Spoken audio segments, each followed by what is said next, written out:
Ito ang Hardin ng Panalangin kasama si Pastor Dave de Guzman.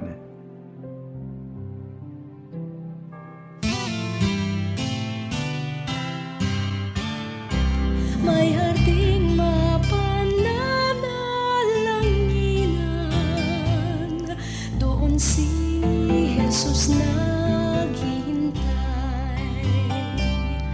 O kay inam ng panalangin ang hardin, doon kay gandang manalangin. Tayong natutulog sa luklukan ng Diyos sa hardin ng pananalangin. Isang magandang araw ng panambahan sa iyo, kaibigan. Kamusta ka na? Naway nasa mabuti kang kalagayan, maging ang iyong pamilya. Walang masyadong alalahanin, lalong-lalo na sa kalusugan ng ating mga mahal sa buhay. At sa umagang ito, ang ating pag-aaralan sa salita ng Diyos ay patungkol sa mga bagay na kapuri-puri at mga bagay na mabuti na ating iniisip. Titignan natin kung ano ang panghihikayat ni Pablo sa mga mananampalataya sa Filipos na angkop sa atin bilang bahagi rin ng sambahayan. Bago natin tunghayan ang salita ng Diyos, tayo muna ay manalangin.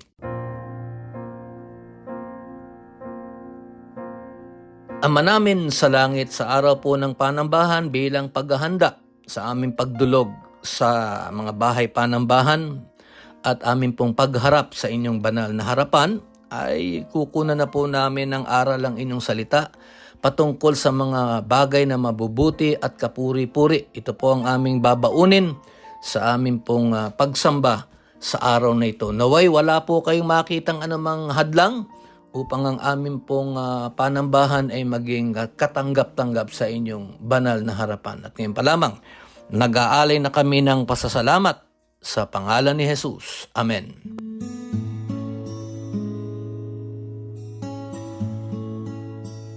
Kaibigan, kung hawak mo ang iyong Biblia, pakibuksan mo ito sa sulat ni Pablo sa mga mananampalataya sa Filipos at pag-aaralan natin ang Kabanata 4, mga talata 8 hanggang talata 9. At ito ay patungkol sa mga pure things, mga bagay na dapat nating isa sa isip na mabuti at karapat-dapat. Pagtutuunan natin ng pansin ang talata 8 lamang at kukunan natin ito ng aral at paalala. At nabanggit ko nga po kanina, ito ang ating babaunin sa ating pagsamba sa ating Panginoon. Titingnan natin kung ano ang kahulugan at kahalagahan ng panghihikayat ni Pablo. Ganito ang ating mababasa sa aklat o sa sulat ni Pablo sa mga mananampalataya sa Filipos, Kabanata 4, sabi rito sa talata 8. Lagi ninyong isaisip ang mga bagay na mabuti at kapuri-puri. Mga bagay na totoo, marangal, matuwid, malinis, maganda at kanais-nais. Alam mo, napakaganda nito, kaibigan, sapagkat bilang mga mananampalataya, dapat ang ating isipan, ito ay patungkol sa mga bagay na ninanais ng ating Panginoon na dapat nating gawin sa ating buhay bilang pagpapakita ng ating patotoo na tayo nga ay bahagi ng sambahayan ng mga mananampalataya. Sinasabi rito ni Pablo sa kanyang mga mambabasa, lagi ninyong isaisip, yun, yung mga bagay na mabuti, kapuri-puri, totoo, marangal, matuwid, malinis at kanais-nais. Alam mo, dapat ganito yung ganito yung ating isipan. Alam mo, kaibigan, ang lahat ng ito, ito ay maituturing nating pagpapakita ng isang magandang asal. Sa iniisip pa lamang natin, kung ganito na ang mga bagay na iniisip natin, ito ay mai-exhibit natin, maipapakita natin sa ating pamumuhay. Kaya halimbawa, nung bagay na mabuti rin ang ating gagawin para sa ating kapwa. Yung mga bagay na totoo, at iyan ay magiging maganda pagka tayo ay tapat, hindi tayo nagsisinungaling. Yung marangal, matuwid, yan naman ay ninanais ng ating Panginoon. Sabi nga sa wikang English, pure, agreeable to the rules of justice and righteousness. Ito yung isang paliwanag, no, yung mga bagay na binanggit natin dito sa talata 8. These are considered things that are pure, agreeable sa mga panuntunan ng katuwiran, agreeable to the rules of justice and righteousness, hindi lamang sa ating pakikitungo sa ating Panginoon, higit sa lahat, itong mga bagay na dapat nating ipakita. Kung hindi, kaibigan, ganito tayo dapat nakikitungo sa ating kapwa. Mananampalataya man yan o hindi pa. Yung mga bagay na marangal, totoo, malinis, dapat nakikita sa atin yan bilang bahagi ng sambahayan ng mananampalataya. We are to walk in all the ways of virtue. Kasi itong mga narito, mga kalinisang budhi ito eh. So ito ang kinakailangan natin i-exercise. No? Alam mo, kaibigan, lahat ng bagay na totoo, ito ay makikita natin sa ating Panginoong Diyos. What is true? All the things that are true is found in God, in Christ, and in the Holy Spirit. Yan ang isang paliwanag ng talata na ating tinutunghayan. Alam mo, kaibigan, yung ating mga isipan, no, our thoughts must be in harmony with God's divine standard. Yan ang isang napakagandang pangpaalala. Our thoughts must be in harmony with God's divine standard of holiness. Yan. Kaya nga tayo, pag nag-aaral tayo, lalo na dito sa sulat ni Pablo sa mga mananampalataya sa Filipos, no? Isa sa mga tema rito ay patungkol sa pagiging banal, no? Yung pagpapakabanal. Alam mo, kaibigan, all the virtues, lahat ng kalinisang budhi na binanggit dito sa talata 8 na ating tinutunghayan, alam mo, it conforms, ika nga, no, to God's standards. Batay ito sa alituntunin o sa panuntunan ng ating Panginoon na dapat nating isapamuhay. Sapagkat madalas ko pong sinasabi, no, maaari yung ating ibang kapwa ay hindi naman nagbabasa ng Biblia, no? For whatever reasons they have, na parang wala silang pagpapahalaga kung bubuksan nila ang kanilang Biblia. Pero minsan na siguro ang kanilang pananaw, titignan na lang kita kung paano ka mamuhay, kung talagang isinasa pamuhay mo, sinasabi ng salita ng Diyos. At kung consistent tayo, that may be, no? Ika nga, no? Yung start, no? Titignan nila kung ano ang sinasabi sa salita ng Diyos at magiging magandang patotoo tayo. Dito sinasabi lang dito sa talata na ating tinutunghayan na dapat ang ating isipan, what we put in our minds determines what comes out sa ating mga ginagawa. Yan yun. Kung ano ang ating ginagawa, di ba? O kung ano ang ating iniisip, yan ang ating ginagawa. At di ba nga sabi nga sa salita ng Diyos, kung ano rin ang laman ng puso mo, yan din ang namumutawi sa iyong mga bibig. So kinakailangan may consistency tayo.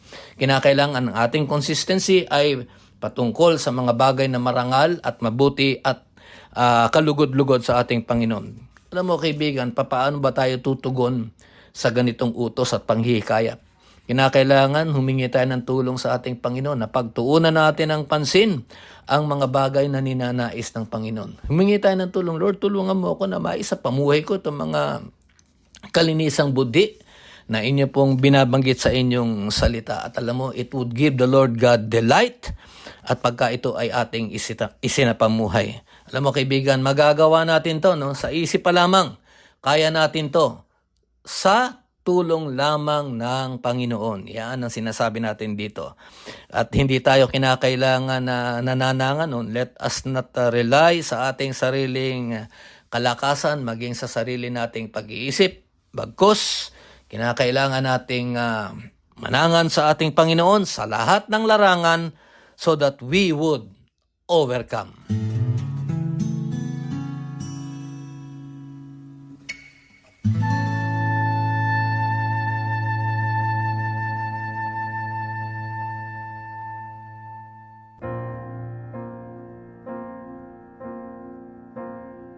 Bahagi ng ating programa ngayong araw ng panambahan, meron po tayong maikling talaan rito ng pananalangin at idudulog po natin ito sa ating Panginoon. Hali po kayo, manalangin po tayo at bilang paghahanda sa ating pagsamba, kinakailangan dumulog tayo sa ating Panginoon upang tayo ay magkaroon ng kalakasan, karunungan at kaalaman. At higit sa lahat, paghahanda sa ating panambahan. Ama namin sa langit, marami pong salamat. At may pagkakataon na naman kaming makapanalangin, makapamagitan para po sa kahilingan ng aming mga kapatiran. Kung loloobin mo tayo lamang sa inyong takdang panahon, magkakaroon po ng katuparan ng aming pong mga itatalaga. Katulad po, Panginoon, ang mga sumusunod na kapatiran, si Noel, ang kanya pong pananalangin ay healing and complete recovery from kidney transplant. Si kapatid Sheila, kanyang pananalangin ay emotional healing. Si Edwin, meron po siyang gout, ang kanya pong pananalangin ay kagalingan. Si Cynthia naman po, meron po siyang problema sa kanyang lalamunan, kagalingan rin o Diyos ang kanyang idinudulog. Kay Lito, ang kanya pong pananalangin ay restoration of relationships. Maaring merong namamagitang alitan o hindi pagkakaunawaan sa kanilang sambahayan, pagkalooban mo si Lito ng kababaang loob. Kay Angeli naman po, ang kanya pong pananalangin ay healing from traumatic experience. Namamagitan naman po si Felix ng kagalingan para po sa kanyang matalik na kaibigan. Hindi po niya binanggit ang karamdaman ng kanyang matalik na kaibigan, ngunit kagalingan ang kanya pong pamamagitan. Kay Maribel, healing and strength. Kay Jasper, namamagitan po siya ng hustisya para po sa kanyang kapatid na lalaki na who was falsely accused, at naway ipagkaloob mo ang pamamagitan ni Jasper para po sa kanyang kapatid na lalaki. Kay Rosa, ang kanya pong pananalangin at buong sambahayan ni Rosa ay kapahingahan sa pagkawala po ng kanilang mahal na tiyahin. At para po kay Rolando, ang kanya pong pananalangin ay kagalingan para po sa kanyang panganay na anak na mayroon pong dengue. Panginoon, marami pa po ang dumudulog sa inyo sa mga sandaling ito. Inihahaing ang kanilang karaingan at pangangailangan.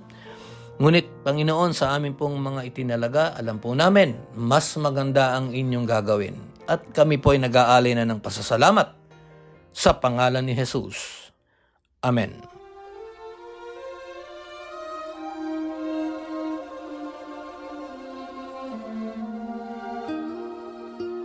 Kaibigan, tayo nga ay muling napaalalahanan patungkol sa mga bagay o mga iniisip natin na mga kapuri-puri, malinis, matuwid, banal. Yan ang sinasabi sa talata 8 na ating tinunghayan dito sa aklat o sa sulat ni Pablo sa mga mananampalataya sa Filipos. At alam mo kaibigan, sa ating pagharap sa ating Panginoon sa araw ng panambahan, naway ganito rin ang ating hilingin sa ating Panginoon, na ang ating mga isipan ay mapuno ng mga bagay na magbibigay kaluguran sa ating Panginoon. Tayo ay manalangin. Ama namin sa langit, marami pong salamat sa inyong salita. Sa amin naman pong pagdulog, sa amin pong pagsamba, naway wala pong hadlang upang ang amin pong pagsamba ay inyong tanggapin. Gamitin mo ang inyong mga mangangaral upang mabisa at malinaw nilang maipahayag ang patungkol sa buhay na walang hanggan. Tanggapin mo ang aming mga awitan at papuri sa matamis na pangalan ni Jesus. Amen. May harding mapananalangin. Kaibigan, bukas ako ay muling nag-aanyaya sa iyo upang ako ay iyong samahan dito sa ating programang Hardin ng Panalangin. Maganda ang aral, maganda ang mga paalala, kaya't bukas inaanyayahan kita, samahan mo akong muli dito sa ating programang Hardin ng Panalangin. Tandaan mo, huwag mong kalilimutan, simulan mo ang araw sa panalangin puspos, ito'y magtatapos, pinupuri mo ang Panginoong Diyos. Ako po, si Pastor Dave de Guzman. O kay